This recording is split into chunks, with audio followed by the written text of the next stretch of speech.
Hey everyone, welcome back to my channel. তো আজকে আমি বানাবো চিলি চিকেন। তো চিলি চিকেনে বানানোর জন্য সমস্ত কিছু আমি গুছিয়ে বসে পড়েছি। তো চিলি চিকেনের জন্য যা যা দরকার আমি সব কিছু গুছিয়ে নিয়েছি। এখানে আছে 500 গ্রামের মতো চিকেন, আর এখানে সস লাগবে, soya sauce, tomato sauce, chilli sauce, capsicum, পেঁয়াজ, আর একটা রসুন, আর আদা একটু, আর কাঁচা লঙ্কা, আর একটা ডিম, আর আছে কর্নফ্লাওয়ার। তো চলো রেডি করি, দেখতে থাকো। তোমাদের যদি আমার এই ভিডিওটা ভালো লাগে তাহলে অবশ্যই সাবস্ক্রাইব করে আমার পাশে থাকবে। দিচ্ছি কর্নফ্লাওয়ার, দিয়ে দেবো একটা ডিম,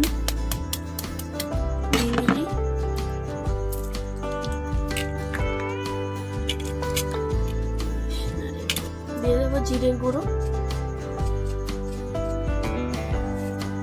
দিয়ে দেবো একটু ধনে গুঁড়ো, দিয়ে দেবো স্বাদ পরিমাণ লবণ, দিয়ে দেবো অল্প পরিমাণ রসুন কুচি। এখন আমি এটাকে ভালো করে ম্যারিনেট করব, ম্যারিনেট করে রেখে দেব। তো চলো ম্যারিনেট করে নিই। ভালো করে মেখে নিয়েছি, এখন আমি 10 থেকে 15 মিনিটের জন্য ঢেকে রেখে দেবো। চিলি চিকেনে যা যা লাগবে আমি সবগুলো কেটে নিই। ক্যাপসিকামটা কেটে নিই।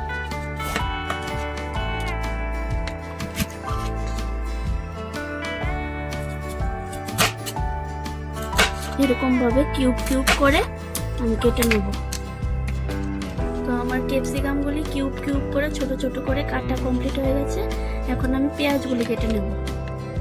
পেঁয়াজগুলিও আমি কেটে নেব।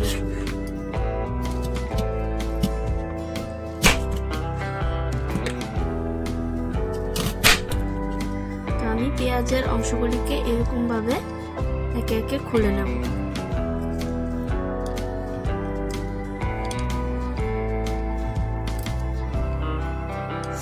আমি নতুন নতুন ভিডিও করি, যদি আমার ভিডিওটা কোনো ভুল হয় অবশ্যই কমেন্ট করে জানাবেন। আর আমি তো নতুন নতুন ভিডিও করি, তাই কথা বলতে একটু অসুবিধা হয়, আপনারা একটু অ্যাডজাস্ট করে নেবেন। আশা করি ধীরে ধীরে আমি ঠিক করে সবকিছু শিখে যাব। আদা রসুন অল্প একটু পরিমাণ লাগবে, তো আমি কেটে নিচ্ছি। তো আমার যা যা লাগবে সবগুলো আমি কেটে নিয়েছি। এখন আমি চিকেনটাকে ফ্রাই করে নেব। কড়াইটা আমি বসিয়ে নিয়েছি, এখন আমি তেল দিয়ে দেব। তারপর আমি চিকেনটাকে ফ্রাই করে নেব। এই দেখো ম্যারিনেট করা মাংসগুলি এখন আমি একে একে ফ্রাই করে নেব। একে একে চিকেনগুলি সবগুলি আমি দিয়ে ফ্রাই করে নেব। আর এগুলি কিন্তু সসের সাথে খেতে অনেক ভালো লাগে।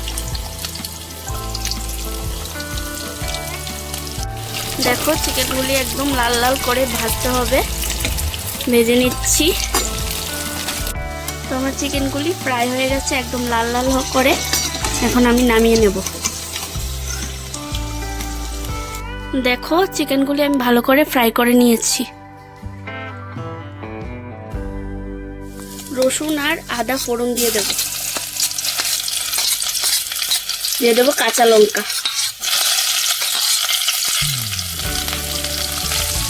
রসুন আর আদাগুলি লাল লাল হয়ে গেছে। আমি এখন ক্যাপসিকামগুলি দিয়ে দেব।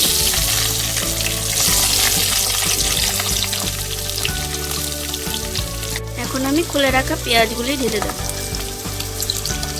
এখন আমি এগুলিকে হালকা একটু ফ্রাই করে নেব। বেশি লাল লাল করব না, গ্যাসটাকে একটু কমিয়ে আমি একটু করে ফ্রাই করে নেব এগুলিকে। আমার ক্যাপসিকাম আর পেঁয়াজটা একটু লাল করে ভাজা হয়ে গেছে। এখন আমি ঢেলে দেব চিকেনগুলিকে।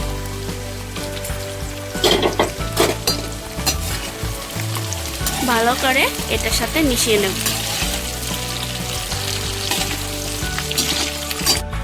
আমি এখন সসেসগুলিকে একসাথে মিশিয়ে নেব। টমেটো সস, এখন দেব রেড চিলি সস, তোমরা গ্রিন চিলি সসও ইউজ করতে পারো। এখন দিয়ে দেব সয়া সস, দিয়ে দিলাম। আর একটু কম বেশি হলে কোনো অসুবিধা নেই। এখন আমি সবগুলিকে একসাথে মিক্স করে নেব।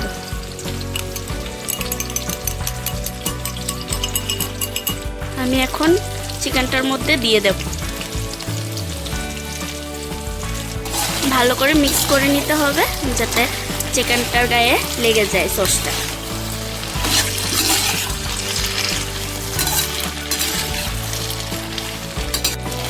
দিয়ে দেব পরিমাণ মতো নুন। নুনটাকে দিয়ে আমি ভালো করে মিক্স করে নেব। এবার আমি আর একটু কর্নফ্লাওয়ার নিয়েছি, এটা জল দিয়ে গুলে নিয়েছি, এটা এখন ঢেলে দেব। কর্নফ্লাওয়ারটা ঢেলে দিলাম। কর্নফ্লাওয়ার দিয়ে দিয়েছি। এখন ভালো করে চিকেন, ক্যাপসিকাম, পেঁয়াজগুলিকে ভালো করে মিক্সিং করে নিতে হবে। একটু ঢাকা দিয়ে দেবো। তো দেখি কিরকম হয়েছে। দেখতে খুব লোভনীয় হয়েছে আর প্রায় হয়ে গেছে। দেখো কত সুন্দর হয়েছে, দেখো কত সুন্দর একটা কালার এসেছে, দেখতে কত লোভনীয় লাগছে। এখন আমি সার্ভ করে নেব। সার্ভ করে তোমাদেরকে দেখাচ্ছি। দেখো চিলি চিকেনটা তো হয়ে যাচ্ছে, দেখতে তো কত সুন্দর লাগছে, খেতেও ভালোই হবে। তো যদি তোমাদের আমার এই ভিডিওটা ভালো লাগে তো অবশ্যই সাবস্ক্রাইব করে আমার পাশে থাকবেন।